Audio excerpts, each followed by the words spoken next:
ሰላም እንዴት ናችሁ? ዶክተር ዮናስ ነኝ። ለዛሬ ይዤላችሁ የመጣሁት የአንድ ዘመዴ ታሪክ ከሱስ ጋር እንዴት እንደሚገናኝ ነው። ዘመዴ በጣም አስቸጋሪ ጸባይ ነው ያለው እና ዝግጅት ምናምን ኖሮ ከጠራችሁት በቃ ይረብሻል፣ ይቀውጠዋል ማለት ነው። የሚረጋጋው ሚስቱ ካለች ብቻ ነው። ስለዚህ ዝግጅት ሲኖር መጀመሪያ ሚስትየው ጋር ይደወላል። በዚህ ቀን እንዴት ነው ይመችሻል? ትመጣላችሁ?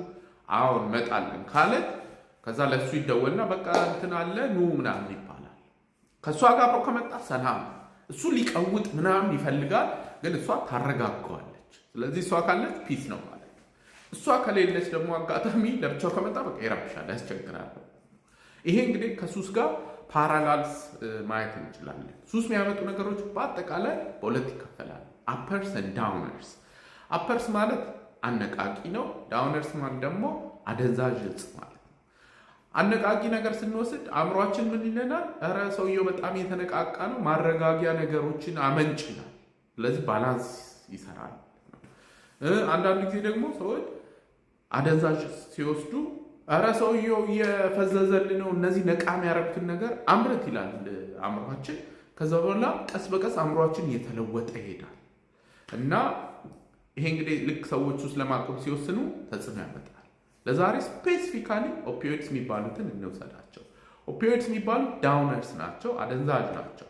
ልክ እነዚህን መድኃኒቶች ሰዎች በመርፌ ሲወስዱ ሰውነታቸው በቃ እንትን ይላቸዋል፣ ይከብዳቸዋል፣ አእምሯቸው ረጋ ይላል በጣም።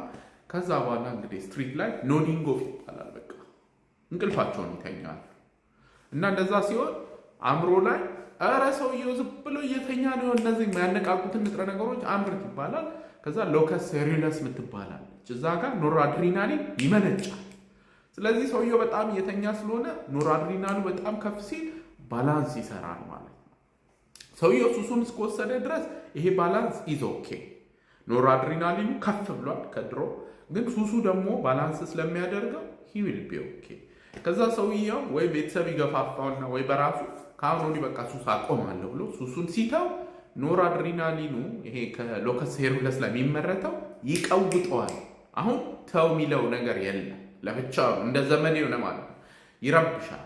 ሲረብሽ ሰውየው ላይ ምን ያመጣል ካላችሁ፣ ሰውየው ላብ በላብ ይሆናል።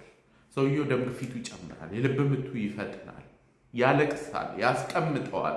ከዛ ደግሞ ቆዳው ልክ ዶሮ ለምሳሌ ላባውን አንስታችሁ እንትን ስትሉ ቆዳው የሆነ እንደ ሽፍታ ይመስል የለ የዶሮ ጉስባምስ ይባላል። ልክ እንደሱ አይነት ይሆናል ሰውነቱ ሙሉ ማለት ነው። ስለዚህ ይሄ በጣም ከባድና ምቾት የሚነሳ ነገር ነው። ከዛ ሰውየው በቃ ከዚህ ሊገላገል ብሎ ልክ አንድ መርፌ ሲወስድ ይሄ ሁሉ ነገር ረገብ ይላል። ስለዚህ ለመውጣት ሰዎች ይቸገራሉ። ኤኒዌይ ሕክምና ላይ የምናደርገው መጀመሪያ እቺ የምትቀውጠዋን ነገር እሷን እናረጋጋታለን። ከዛ በኋላ ሰውየው ረጋ ብሎ ማሰብ ይችላል። ከዛ ደግሞ እንዴት ነው መውጣት የሚቻለው? ከዛ ደግሞ አንዳንድ እንግዲህ አስቸጋሪ ሁኔታዎች አሉ፣ ሱሱን የሚያስታውሱ ወደ ሱስ እንዲመለስ የሚያደርጉ፣ እነሱን ቀስ ብሎ መስራት ይቻላል ማለት ነው። እናንተ ወይ የምታውቁት ሰው በመርፌ የሚወሰድ መድኃኒት ሱስ ካለባችሁ ይሄ የሚታከም ነገር ነው እና ዘውዲቱ ሆስፒታል፣ የካቲት፣ ጳውሎስ፣ አማኑኤል ሄዳችሁ መታከም ትችላላችሁ። የግል ደግሞ የሱስ ሕክምና ማዕከላትም አሉ። እዛ በመሄድ ሙያዊ በሆነ መልኩ ከሱስ መላቀቅ ይቻላል። ለዛሬ ይዤላችሁ የመጣሁት እንግዲህ ይህንን ይመስላል። ሁልጊዜ እንደምለው ያለ አእምሮ ጤና የለም። ደህና ሁኑ።